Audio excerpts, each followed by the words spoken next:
না কেমন লাগছে ভাই? ভালো। তাহলে আমি আমার বানিয়ে দেবো তোমাকে। হ্যাঁ, না, গুড বয়, গুড বয়, শোনা ভাই আমার। খাও, টেস্টি হয়েছে? আচ্ছা ঠিক আছে। হ্যালো বন্ধুরা, এই দেখো আমি এয়ার ফ্রায়ারে ভাবছি একটু ফ্রেঞ্চ ফ্রাই বানাবো। আমার নাতি খুব ভালোবাসে। দুটো আলু কেটে আমি ঘন্টা দুয়েক জলের মধ্যে ভিজিয়ে রেখেছিলাম। এই যে আলুটা কিন্তু দেখো শক্ত শক্ত ভাব হয়েছে। এখন জল ঝরাতে দিয়েছি। এরপর এর মধ্যে একটু গোলমরিচের গুঁড়ো, লবণ, একটু কর্নফ্লাওয়ার মাখিয়ে, এই আলুগুলো কিন্তু জল ঝরে গেছে। এবার এই আলুগুলো আমি এরকম একটা পরিষ্কার কাপড় নিয়েছি। এই কাপড়টা দিয়ে আমি সুন্দর করে মুছে নেব। তার কারণ কর্নফ্লাওয়ার যদি এই ভেজা আলুতে লাগাই তাহলে কিন্তু কর্নফ্লাওয়ারগুলো ঠিকভাবে লাগবে না। যেইভাবে আমি শুকনো করে মুছে নিচ্ছি।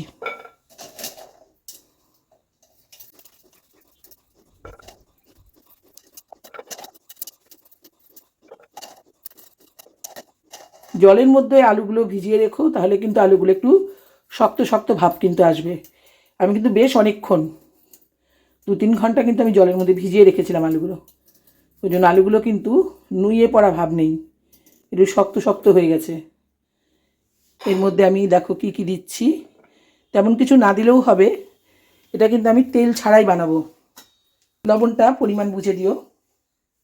এই যে একটু লবণ দিলাম, একটু জিরে গুঁড়ো দিলাম, একটু গোলমরিচের গুঁড়ো দিচ্ছি। কারণ যেহেতু আমি তেল ছাড়া বানাবো, একটু স্বাদ না হলে খাবে না কিন্তু বাচ্চা। শুকনো লঙ্কার গুঁড়োটা অপশনাল, আমি একটু সামান্য একটু দিচ্ছি। আমি জলজিরা পাউডার না, আমি একটুখানি চাট মশলা দিচ্ছি। জলজিরা পাউডার দিলেও হবে, আমি চাট মশলা দিচ্ছি। এবার একটু হালকা হাতে এগুলোকে একটু মাখিয়ে নিচ্ছি। জল কিন্তু দেখো নেই এখন।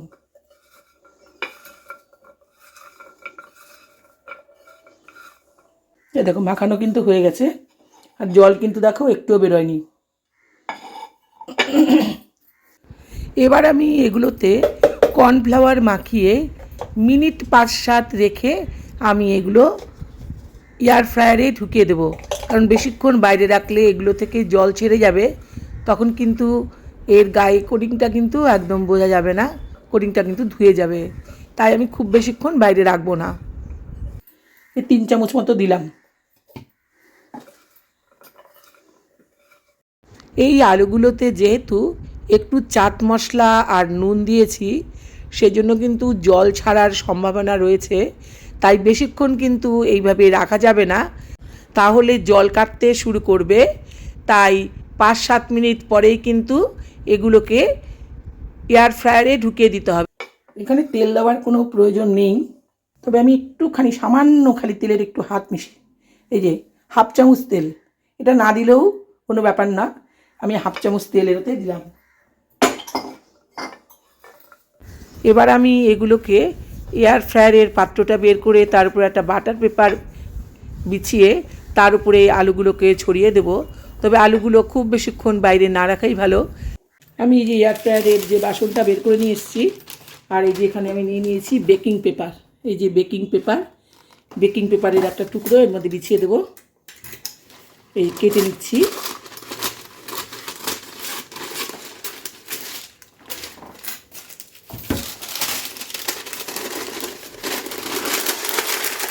আর আলুগুলোকে এর সঙ্গে বিছিয়ে দেওয়ার সময় একটা কথা মনে রাখতে হবে, যে আলুগুলো যেন একটু মানে বিছিয়ে দেওয়া যায় সুন্দরভাবে। একটার উপর একটা দিলে কিন্তু তোমার সমস্যা হতে পারে, কি সবগুলো ঠিকমতো ভাজা নাও হতে পারে। এই যে সেই জন্য আমি আলুগুলোকে বিছিয়ে দিচ্ছি। তোমরা যদি বেশি পরিমাণে বানাতে চাও, সেই ক্ষেত্রে কিন্তু তোমাদের একবারের জায়গায় 2 বার বানাতে হতে পারে। কারণ একটার উপরে একটা তুলে দিলে কিন্তু 4-5টা কিন্তু ঝাঁকিয়ে ঝাঁকিয়ে বানালেও বেশি গ্যাদারিং হয়ে গেলে কিন্তু মচমচে নাও হতে পারে। সেই জন্য অল্প অল্প করে দিয়ে 2 বারে বা 3 বারে কিন্তু এইভাবে ফ্রাই করে নিতে হবে। আমি 2টো বড় সাইজের আলু নিয়েছিলাম, সেজন্য আমার একবারেই করা হয়েছে। এবার চলে যাচ্ছি রান্নায়। এই আলুগুলো কিন্তু আমি 20 মিনিটের জন্য বেক করব, কিন্তু আমি প্রথমে 10 মিনিট দিচ্ছি, তারপরে একটু ঝাঁকিয়ে দিয়ে তারপর আবার আরেকবার আলুগুলোকে আমি দেব। এই যে এখানে ঢুকিয়ে দিলাম। আগেই বলেছি ওপরে কিন্তু তোমাদের কতটা সময় দিতে হবে সব কিছুর টাইমিং বলে দেওয়া আছে। আমি এখানে 200 ডিগ্রি সেন্টিগ্রেডে সেট করাই রয়েছে আমার 200 ডিগ্রিতে। এর আগে আমি একটা রান্না করেছিলাম, তবে প্রথম অবস্থায় তোমরা একটু কম টেম্পারেচার দিতে পারো।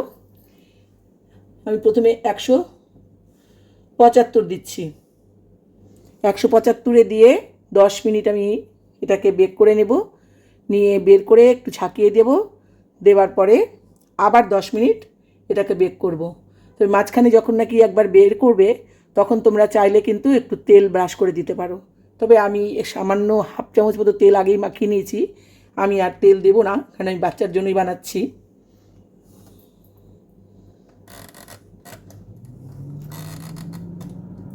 দশ মিনিট সেট করে দিয়েছি। 10 মিনিট পর ফিরে আসছি। যদি মাঝখানে আমি এটাকে খুলে ঝাঁকিয়ে দিই তখনও আবার তোমাদের সঙ্গে দেখা হচ্ছে। এ দেখো প্রায় 10 মিনিট কিন্তু হয়ে এসছে। দেখো অল্প অল্প কিন্তু এগুলোতে রং ধরতে শুরু করেছে। একটা দিক হয়ে গেলে একটু তেল ব্রাশ বা বাটার ব্রাশ করে দিতে পারো। এই যে সাউন্ড করেই দেখো বন্ধ হয়ে গেল। এবার এটা বের করে আমি উল্টে দেব। দেখি শোনা, আমি দেখাবো তো, তোমাকেও দেখাবো তো। এই দেখো আমি খুলি, দেখো এই দেখো, এই দেখো একটা দিক হয়ে গেছে, দেখেছো? সরো আমি বের করি। হ্যাঁ, আমার ব্রাশটা তো নষ্ট হয়ে গেছে। এখন তাহলে কি করা যাবে? দাঁড়াও দাঁড়াও দাঁড়াও দাঁড়াও দাঁড়াও, এই নষ্ট করে না শোনা। এবার কিন্তু এগুলো একটু নেড়ে চেড়ে দিতে হবে।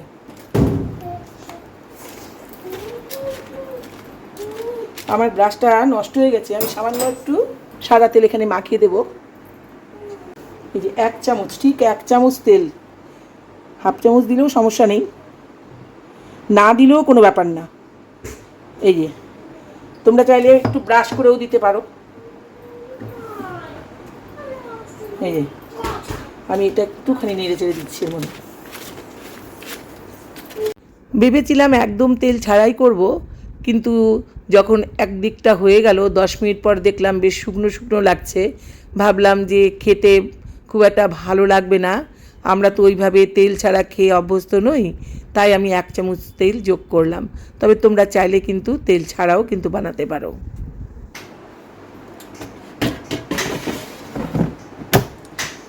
আবার কিন্তু আমি 10 মিনিট আবার দিচ্ছি।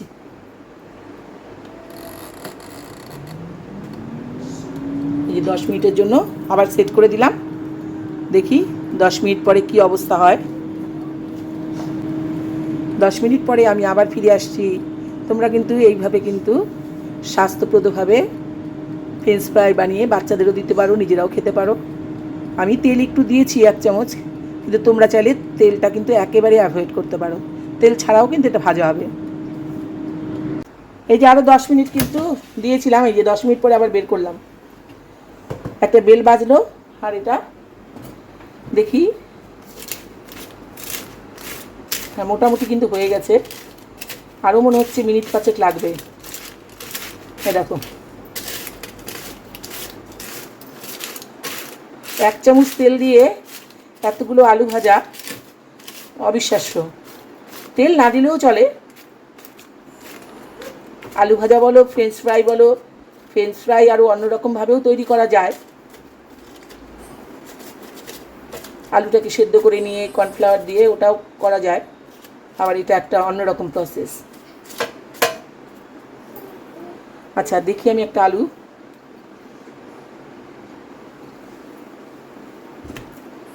মনে হচ্ছে সেদ্ধ হয়ে গেছে।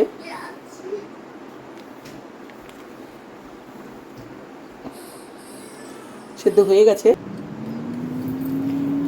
আশা করছি 10 মিনিট দিলে পরে একদম মুচমুচে হয়ে যাবে। মোটামুটি মুচমুচে হয়ে গেছে। 10 মিনিট পরে ফিরে আসছি। যদি 10 মিনিট টাইম আমার না লাগে, যদি দেখি হয়ে গেছে তাহলে অবশ্য বন্ধ করে দেব। দেখি কতটা টাইম লাগে। 20 মিনিট হয়েছে, এখন 10 মিনিটের জন্য দিলাম। একটু 5 মিনিট হয়েছে, আমি একটু বের করে একটু নেড়ে দেবো এটাকে এখন। হ্যাঁ, হয়ে গেছে। এই যে আওয়াজ শুনে বুঝতে পারছো। দিচ্ছি শোনা, দাঁড়াও, হয়ে গেছে।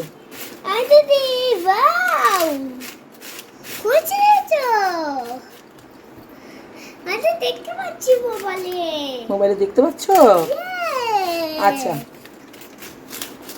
আরেকটু সময় দিন, আরেকটু সময় দিলে ভালো হবে শোনা। আরেকটু সময় দিই, হ্যাঁ 5 মিনিট আর। ফায়ার হবে তো, ফায়ার না, 5টা মিনিট লাগবে মোট। তাহলে আমার 30 মিনিট লাগলো, আর 5 মিনিট হলেই একদম ঠিকঠাক হয়ে যাবে। আমি বের করে নিয়ে তোমাদেরকে দেখাচ্ছি। বের করে নেড়ে দিচ্ছি।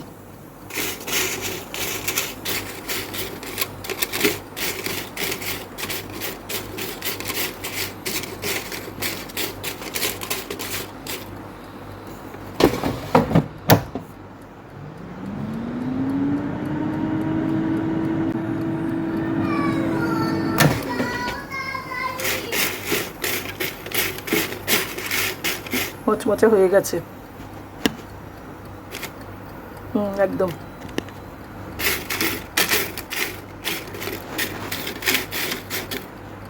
আর 2 মিনিট দিয়ে না বন্ধ করে দেবো।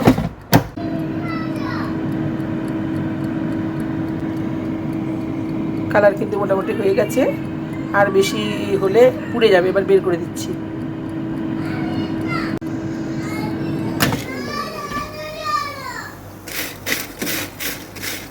এই যে আমি তাহলে এগুলোকে ঢেলে নিচ্ছি। হ্যাঁ,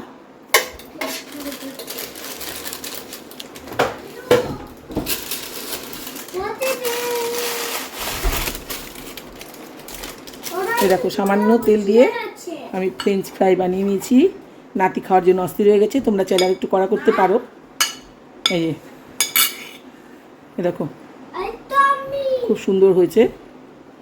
ভাই ভাই তুমি একটু খাও তো শোনা, দেখো তো, একটু চাট মশলা ছিটিয়ে দিচ্ছি, দাঁড়াও।